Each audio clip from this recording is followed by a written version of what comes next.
नमस्कार, मैं हूँ आशुतोष और आप देख रहे हैं सत्य हिंदी। सत्य हिंदी के विशेष कार्यक्रम श्रवणगढ़ की खरी खरी में आपका स्वागत है। ये हमारा वो कार्यक्रम है जिसमें देश के जाने माने संपादक, पत्रकार श्रवणगढ़ जी अपनी तीखी टिप्पणियां करते हैं मौजूदा राजनीतिक माहौल पर। और उनकी तीखी टिप्पणियों से ना तो सत्ता पक्ष बचता है, ना ही विपक्ष, और लोग तिलमिला के रह जाते हैं। आज हम एक बार फिर दरअसल उनसे होंगे रूबरू, मुखातिब, और जानने की कोशिश करेंगे कि खाड़ी के देश में यानी मध्य पूर्व एशिया में जो कुछ चल रहा है उसका अर्थ क्या है। हमने इस पर चर्चा की थी कल भी, लेकिन आज एक बार फिर नए सिरे से भी करना चाहते हैं क्योंकि वहां स्थिति दिन पर दिन खतरनाक और भयानक होती जा रही है। अब जब सबको इस बार का इंतजार है कि ईरान ने जिस तरीके से इसराइल के ऊपर मिसाइल दागे थे, उसके बाद इसराइल किस तरीके से उसका जवाब देता है। अमेरिका जो इसराइल को पूरी तरीके से समर्थन दे रहा है, सब तरीके से उसकी पूरी कोशिश है कि इसराइल ईरान के जो न्यूक्लियर इंस्टॉलेशन है यानी जो न्यूक्लियर ठिकाने हैं उनके ऊपर हमले ना करे, साथ ही साथ जो ऑयल फील्ड है उन पर भी हमले ना करे। लेकिन महत्वपूर्ण सवाल ये है कि अमेरिका इतनी मजबूती के साथ इसराइल के साथ क्यों है। लेकिन साथ ही साथ अमेरिकी प्रशासन की तरफ से एक आवाज ये भी आ रही है कि कहीं एक सीमा के बाद तो इसराइल अपनी हरकतों का अंजाम नहीं दे रहा है। सवाल इसी बात को लेकर यह है कि अमेरिका बार बार इसराइल को रोकने की कोशिश करता है लेकिन रोक नहीं पाता। क्यों? ऐसा क्यों? दूसरी तरफ खुद इसराइल के अंदर एक सोच ये बन रही है कि ईरान ने जिस तरीके से हमला किया है उसके बाद से पूरे मध्य पूर्व एशिया को रीशेप करने की जरूरत है। ये बहुत महत्वपूर्ण शब्द है, रीशेप करने की जरूरत है, यानी मध्य पूर्व एशिया की संरचना को पूरी तरीके से बदलने की जरूरत है। ये भी अपने आप में एक गंभीर बात है क्योंकि रीशेप करने का अर्थ बहुत दूरगामी होगा। जानेंगे श्रवण जी से कि दरअसल इन सब चीजों के अर्थ क्या है, क्या मतलब निकलता है, क्या दुनिया वाकई में एक तीसरे विश्व की तरफ बढ़ती हुई दिखाई पड़ रही है। जी सर। देखिए, मैं आपने जितना भूमिका में कहा, मैं कुछ चीज़ों से इत्तेफाक नहीं करता हूँ और वो आप मुझे अधिकार देंगे उसका जी जी। थोड़ा सा, क्योंकि होना भी चाहिए। आप रोज इतनी बहस कर रहे हैं तो कल भी आपने की एक जबरदस्त बहस की, वो भी मैंने सुनी आपकी बहस। देखिए, मेरा ये मानना है, आपके जो सवाल हैं वो 3 सवाल हैं मुख्यतः, कि ये मध्य पूर्व की, मिडिल ईस्ट की जो पूरी की पूरी हिस्ट्री है, इतिहास है, उसको बदलने का एक बड़ा अवसर इजराइल के सामने है, ऐसा इजराइल का कहना है, वहाँ के लोगों का कहना है। पहला सवाल तो ये है। दूसरा सवाल आपका ये है कि क्या हम, या ये मिडिल ईस्ट का जो क्राइसिस है वो तीसरे विश्व युद्ध की तरफ दुनिया को ले जा रहा है। तीसरा ये कि आप इस बात से कन्विंस नहीं है कि जो यूएस का रिस्पॉन्स है इस पूरे मामले में वो बहुत ही डेफिनेटिव है या बहुत ही स्ट्रांग है, इजराइल के पक्ष में है। ऐसा आपका मानना है कि आप, अमेरिका फेल हो गया एज ए सुपर पावर, और एक ये भी उसमें से ध्वनि निकलती है आपकी बात से कि इजराइल अमेरिका को डिफाई कर रहा है। जी। तो मैं आपकी पहली बात से इत्तेफाक रखता हूँ कि ये ग्रेट टाइम है पूरे मिडिल ईस्ट को रिडिफाइन करने का। मैं रिशेप करने का नहीं कह रहा हूँ, रिडिफाइन करने का कह रहा हूँ। और ये जो रिडिफाइनिंग होगी उसमें इजराइल बचेगा नहीं, मतलब उसमें इजराइल भी रिडिफाइन होगा। और ये तीसरे विश्व युद्ध की तरफ जा रहा है, मैं ऐसा नहीं मानता हूँ। मैं उसके बारे में आगे आऊंगा डिटेल में, पर मैं ऐसा मानता हूँ कि ये एक रीजनल वॉर में कन्वर्ट होगा, और हो रहा है, मतलब इसमें कोई शक नहीं है। और उसके तमाम संकेत हमको मिल रहे हैं, जो दुनिया भर से जो मिल रहे हैं, लोगों की ईरान की तैयारी से मिल रहे हैं, वहाँ के नागरिकों की तैयारी से मिल रहे हैं, इजराइल के नागरिकों की तैयारी से मिल रहे हैं। तो हमको लग रहा है कि एक लंबी तैयारी के साथ दोनों मुल्क के लोग लगे हुए हैं। और उसमें इजराइल ने ईरान के जो मिसाइल के हमले हुए, बैलिस्टिक मिसाइल के, उसके बाद उसके इरादों में किसी तरह की कोई कमी नहीं आई है। तो हम उस पर भी आते हैं। तीसरा पॉइंट ये कि क्या यूएसए फेल हो गया है या इजराइल उसको डिफाई कर रहा है। मैं ऐसा मानता हूं कि इजराइल और अमेरिका मिलकर काम कर रहे हैं और हर एक चीज पर बाइडेन की जो प्रशासन है वो नजर रखे हुए है। और ये बहुत ही क्रूशियल टाइम है अमेरिका के लिए। तो अगर नॉर्मल टाइम्स होता तो बात अलग थी, क्योंकि अमेरिका में चुनाव होने जा रहा है।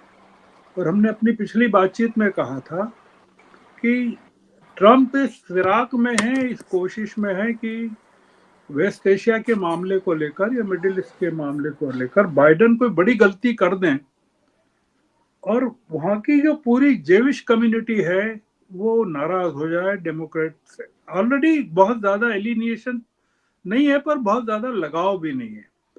तो और जो आप जानते हैं कि अमेरिका में जो ज्यूज हैं वो कितने पावरफुल हैं, वहाँ पूरा कंट्रोल करते हैं बहुत सारी चीज़ों को। अब हम पहली चीज पर आते हैं, आपके पहले विचार पर। इजराइल ने अपने, अगर आपने आज की भी खबर आपके डिबेट में भी थी, कल भी थी, आज भी वो चल रहा है, मैंने जो वॉच किया है, कि उसने, इजराइल ने सदर्न लेबनान में, गाजा में और वेस्ट बैंक में, मतलब पश्चिमी किनारे पर हमले बढ़ा दिए हैं। मतलब आपने जिक्र किया कि हिजबुल्ला के ठिकानों पर उनके जो दूसरे कमांडर हैं उसकी खोज में उन्होंने हमले किए हैं। पूरा का पूरा जो सदर्न बेरूत है, सदर्न लेबनान है, उसमें लोगों को खाली करने को कहा गया है। वहाँ सारे के सारे जी। लाखों लोग जो हैं वो खाली कर रहे हैं, क्योंकि इजराइल हिजबुल्ला को पूरी तरह से खत्म करने पर लगा हुआ है। उसी तरह वो गाजा में भी हमास को खत्म करने पर लगा हुआ है। तो इसलिए इजराइल का जो पूरा काम है वो बदस्तूर जारी है। केवल ये हो रहा है कि हमने कल शायद ये बात की थी कि 8 लोग मारे गए इजराइल के, आज एक खबर आ रही है कि 9 लोग मारे गए हैं। ऐसा एक केवल ये खबर है। और कोई इजराइल का कोई सीनियर ऑफिसर भी मारा गया है, ये एक खबर है। पर हमने हिजबुल्ला का जो नंबर 2 है उसके मारे जाने को अभी कोई खबर सुनी नहीं है। वो इसलिए नहीं सुनी कि हिजबुल्ला ने अपने तमाम बड़े लीडर्स को वहां से शिफ्ट कर दिया है जहां उनको शिफ्ट करना चाहिए, चाहे यमन में कर दिया हो या और जगह कर दिया हो, क्योंकि वो सुरक्षित नहीं रहा है सदर्न लेबनान। और बहुत ही वहाँ गाजा जैसा हाल होने वाला है कि सदर्न लेबनान को वो समाप्त कर देंगे, जैसा गाजा पट्टी को पूरी तरह से पुनर्वास के काबिल भी नहीं रखा है, जिस तरह की हालत है वहाँ गाजा पट्टी में। अब हम दूसरे पॉइंट पर आते हैं कि तीसरे विश्व युद्ध की जो बात आपने कही है उस पे आते हैं, जो मैंने कहा है कि रीजनल वॉर के बारे में।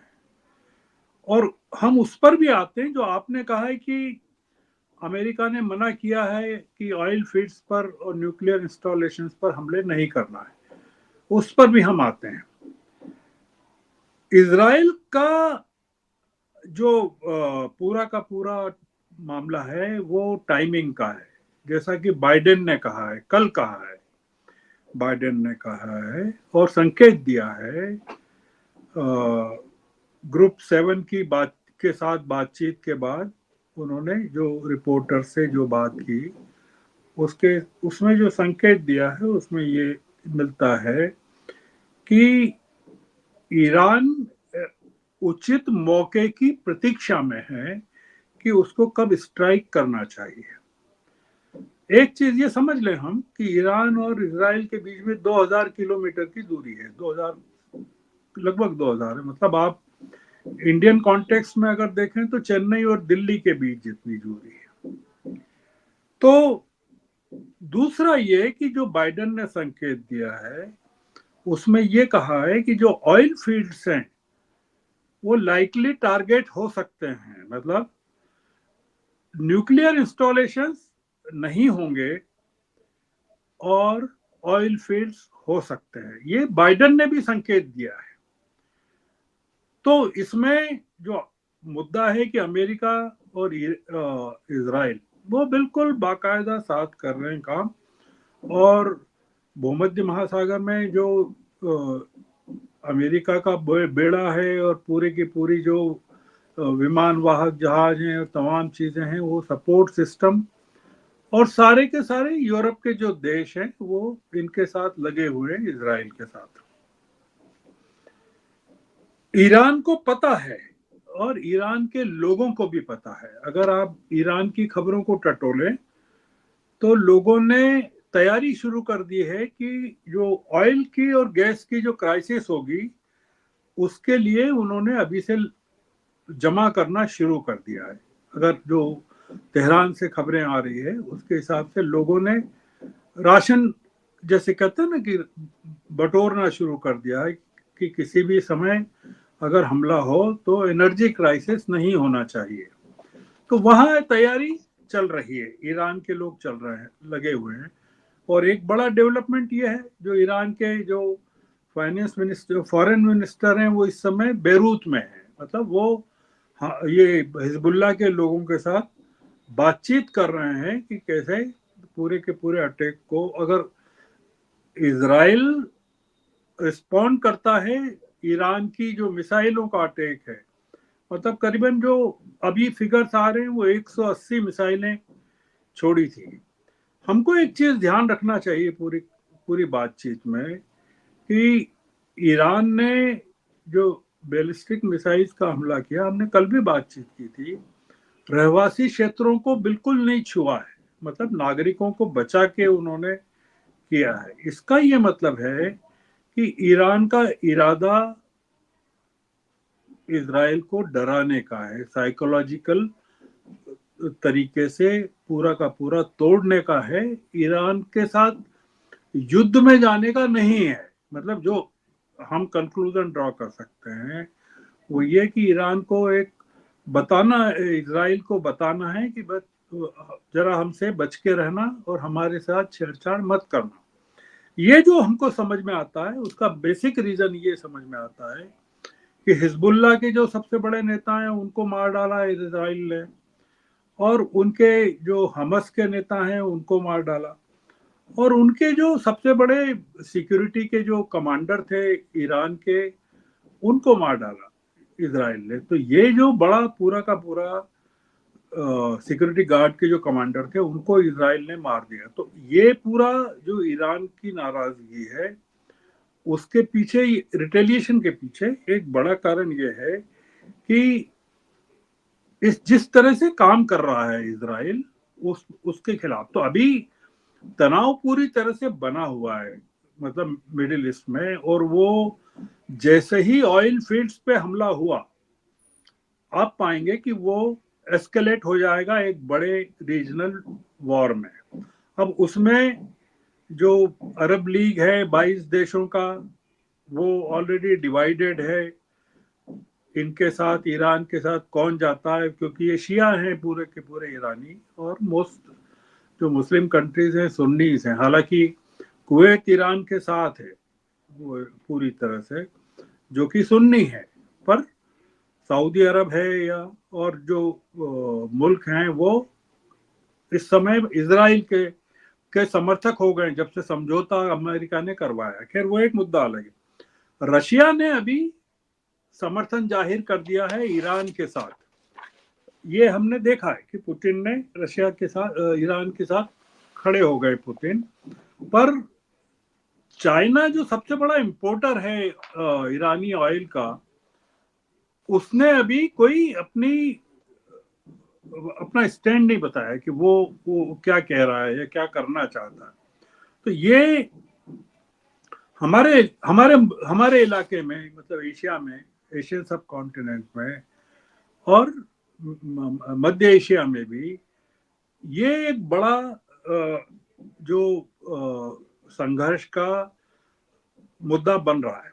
अब आप देखिए कि अगर आपने नोटिस किया हो आशुतोष जी कि कल शेयर मार्केट कितने जबरदस्त तरीके से भारत में गिरा है, निफ्टी भी और सेंसेक्स भी, जो अगर मैं गलत नहीं हूं तो 2000 पॉइंट के करीब कल क्रैश हुआ था और लाखों करोड़ का घाटा हुआ है लोगों को। और आज जो मैं अभी चेक कर रहा था तो निफ्टी और सेंसेक्स दोनों मिला के 1000 पॉइंट के करीब है, जो कि काफी बड़ा है। मतलब 1% में थोड़ा सा ही कम है, 0.5% के कल 2% था पूरा का पूरा लॉस, आज 1% से थोड़ा कम है। और जैसे ही ये कॉन्फ्लिक्ट बढ़ेगा आप पाएंगे कि हम लोगों को अभी महसूस नहीं हो रहा है, पर क्योंकि हमारे पास ऑयल के रिजर्व्स बहुत हैं, हम लोगों ने इतना ज्यादा रूस से खरीद के रखा हुआ है कि काफी समय तक कोई दिक्कत नहीं महसूस होगी भारत में। पर एक बड़ा संकट जो है लॉन्ग टर्म जो है वो पैदा होने वाला है हमारे चारों तरफ, वो भारत में भी होगा। कीमतें बढ़ेगी, यातायात के दाम बढ़ेंगे, कीमतें ऑलरेडी बढ़ रही हैं। अगर आप देख रहे हैं फेस्टिवल सीजन है और किस तरह से चीजों के दाम बढ़ रहे हैं। दूसरा ये कि जो बाइडेन वाला या अमेरिका वाला पॉइंट है, उसमें जो बाइडेन ने जो संकेत दिया है, साफ शब्दों में कहा है कि इजराइल विल रिस्पॉन्ड, ये उनका शब्द है जी। है ना, ये उनके शब्द है। अब इसमें ये है कि ये जो मैंने जैसे कहा कि फॉरेन मिनिस्टर ऑलरेडी बेरूत में है और वो काफी ऑप्शंस को एक्सप्लोर कर रहे हैं। दूसरा ये है कि ईरान ने, जो आप पूछेंगे कि ये पूरी क्राइसिस में क्या ईरान का हासिल क्या है, एक बड़ा मुद्दा ये हो सकता है। जी। जो मैं समझ पाया हूँ, जितना मतलब मैं जो भी बात करता हूँ वो मेरे उसमें कोई प्रत्यक्षदर्शी तो हूँ नहीं, मैं जो पढ़ रहा हूँ और देख रहा हूँ समझ रहा हूँ उसके आधार पर है। मतलब जो वेस्टर्न एनालिस्ट हैं उनकी बातों को जो पढ़ के जो चीजें निकालता हूँ वो है। तो उसमें एक पॉइंट ये है कि ईरान ने ये जो मिसाइल का जो हमला किया, जो मैंने कहा आपसे कि 180 के करीब जो मिसाइल दागी उसने, बैलिस्टिक मिसाइल, वो और इजराइल में ही नहीं दागी, उसने वेस्ट बैंक में भी दागी है जो ईरान ने, ईरान ने उसको, उसने वो बहुत ज्यादा अचीव कर लिया जिसका कि उसको अंदाज नहीं रहा होगा। हमको जो इजराइल से मिलने वाली खबरें हैं वो ये बताती हैं कि एक बड़ा साइकोलॉजिकल इम्पैक्ट हुआ है इजरायली लोगों पर। मतलब ये बहुत जबरदस्त तरीके से इजरायली घबरा गए हैं। और ये जब हमला हुआ, जो खबरें हैं उसमें लोगों ने, लाखों लोगों ने, मिलियंस लोगों ने, जो अंग्रेजी में शब्द है दे स्क्रैम्बल्ड फॉर शेल्टर, ये जो शब्द है। तो ये क्या कारण है इसका कि अगर आप हिस्ट्री में जाएं पीछे की, पिछले साल के अक्टूबर की हिस्ट्री में जाएं, जब हमास ने हमला किया था गाजा के इलाके से घुसकर और कईयों को बंदी बना लिया था और एक क्लब पर भी हमला किया और 1200 लोग मरे थे उसमें और कई घायल हो गए थे। उसका जो टेरर था इजरायली लोगों पर, वो अभी सबसाइड नहीं हुआ था और ये मिसाइल अटैक ने उसको और बढ़ा दिया। जी। तो इसके कारण क्या हुआ कि इजराइल में बहुत ज्यादा साइकोलॉजिकली, मतलब इजराइल में तीन चीजें हैं। एक तो नेतन्याहू हैं, वो किसी की नहीं सुन रहे हैं, मतलब वो जो है वो बदला लेने पर उतारू है। दूसरा ये कि वहाँ की जो मिलिट्री है वो कॉशियस है, थोड़ा सोच समझ के करना चाहती है। और तीसरा ये कि वहाँ के नागरिक बहुत डरे हुए हैं, वो उनको लगता है कि मतलब पता नहीं क्या हो जाएगा। तो जो जितने वेस्टर्न नेशंस हैं, मतलब ये जो मिसाइल्स को रोकने में जिन लोगों ने मदद की, मिसाइल अटैक को, तो सारे फ्रांस, इंग्लैंड, अमेरिका, जॉर्डन, इन तमाम मुल्कों ने इजराइल की मदद की कि मिसाइल के अटैक को जमीन पर हिट नहीं होने दिया या रोक दिया या डिफ्यूज कर दिया। तो इसमें जितने पश्चिमी राष्ट्र हैं और जॉर्डन खास करके, वो इजराइल की मदद कर रहा है। अब हम थोड़ा सा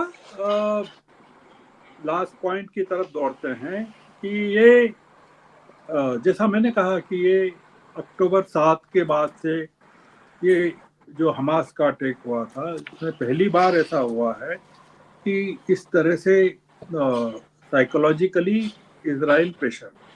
हमने कल इस बात को किया था, आज दोहराना चाहता हूं मैं कि इजराइल इस समय चारों तरफ से घिर गया है और ज्यादा घिरता जा रहा है। और एक जो आपने उनका जो फ्रेडमैन का जो आर्टिकल का कोट किया था, इसमें जी उन्होंने कहा था कि ईरान बहुत शातिराना तरीके से कर रहा है।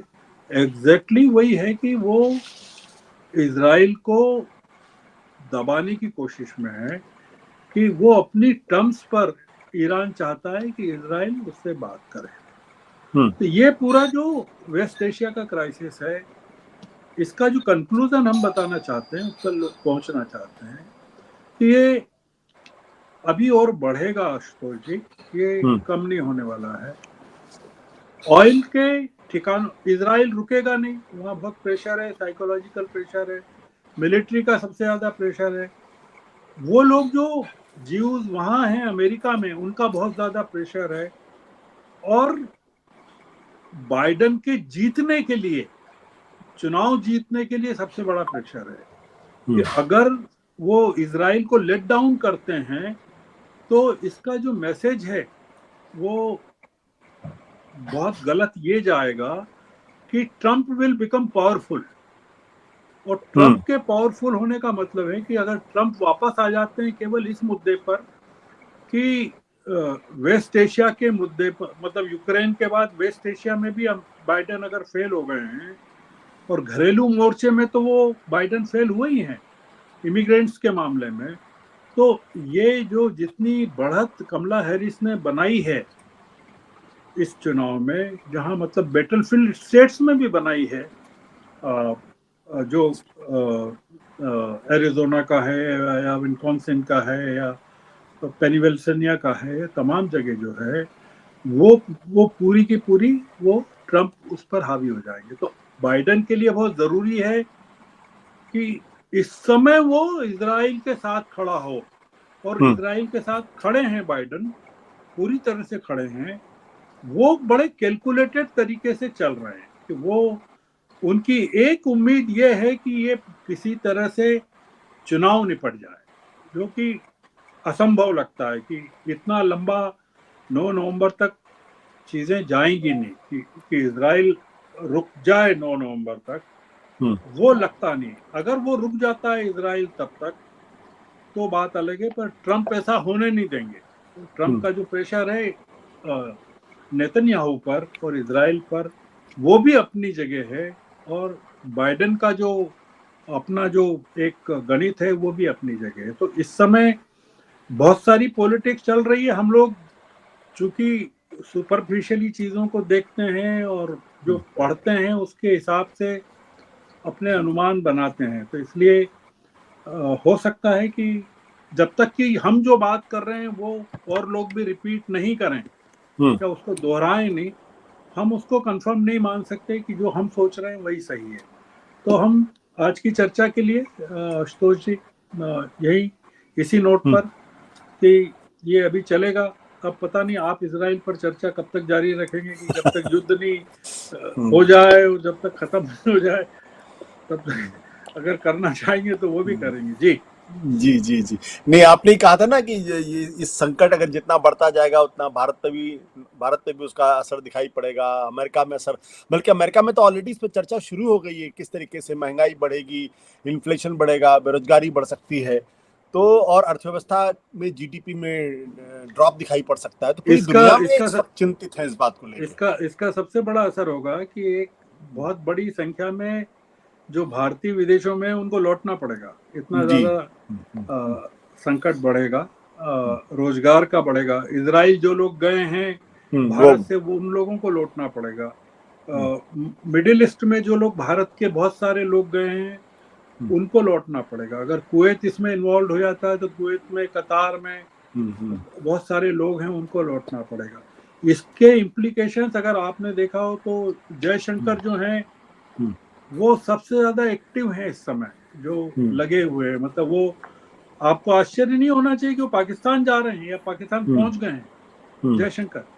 मतलब क्या कारण हो सकता है पाकिस्तान जाने का ऐसे टाइम पर, कि भारत जो है बैकडोर जो डिप्लोमेसी है उसमें लगा हुआ है कि ईरान को किसी तरह से कंट्रोल किया जाए, और उधर अमेरिका लगा हुआ है कि इजराइल को कंट्रोल किया जाए। तो बहुत सारे, जो सऊदी अरेबिया लगा हुआ है, क्योंकि सबसे ज्यादा असर सऊदी अरेबिया पर होने वाला है इस पूरी मिडिल ईस्ट की क्राइसिस का। उसकी मतलब उसकी इकोनॉमी बहुत बुरी तरह से प्रभावित होगी। तो इसमें ये जो पूरा का पूरा मामला है, इसमें भारत बहुत बुरी तरह परेशान होने वाला है, जो मैं देख रहा हूँ या समझ रहा हूँ आंकड़ों के हिसाब से जो समझ रहा हूँ, कि हमारे बहुत सारे लोग, मेरे ख्याल से 50 लाख से ज्यादा लोग जो हैं गल्फ में हैं। मतलब अगर मैं गलत नहीं हूँ तो, और ज्यादा भी हो सकते हैं, पर जो 3.5-4 करोड़ NRIs हैं भारत से गए हुए बाहर, बहुत एक संकट का टाइम भारत के लिए भी है। तो मैं एक चीज कहना चाहता हूँ कि भारत की जो इस समय नीति है, वो उस पर थोड़ा सा हमको ये देखना चाहिए कि फॉरेन पॉलिसी बहुत ठीक ठाक चल रही है। वो ठीक ठाक इसलिए चल रही है, राहुल ने भी तारीफ की है, मतलब जब अमेरिका गए थे तब भी तारीफ की है, वो ये है कि इजराइल के साथ रूस जो है वो ईरान के साथ है, हमारी दोस्ती रूस के साथ है, और हमारी दोस्ती इजराइल के भी साथ है। तो हम इजराइल के भी दोस्त हैं और रूस के भी दोस्त हैं, और रूस जो है ईरान के साथ खड़ा हो गया। हम लोगों के लिए ऐसे टाइम पर एक बैलेंस को स्ट्राइक करके चलना हमारी फॉरेन पॉलिसी में, और कुछ ऐसा नहीं कहना या होने देना जो हमारे होने को या न होने को एक अलग तरह से इंटरप्रेट करे। मैं मानता हूं कि जो इंडिया की फॉरेन पॉलिसी है उसमें कोई कांग्रेस के जमाने से कोई मेजर डिपार्चर नहीं है। मतलब जिसको मैं मोदी जी और चाहे जो कहें कि कांग्रेस ने 70 सालों में क्या किया, मेरा ऐसा मानना है कि मोदी जी जो एक चीज फॉलो कर रहे हैं वो कांग्रेस की फॉरेन पॉलिसी को फॉलो कर रहे हैं। तो कांग्रेस को कम से कम इसका श्रेय तो दे ही सकते हैं कि मोदी जी कुछ तो उसका काम कर रहे हैं। तो आज की चर्चा आशुतोष जी इसी बात पर। जी thank you sir, thank you sir, thank you sir.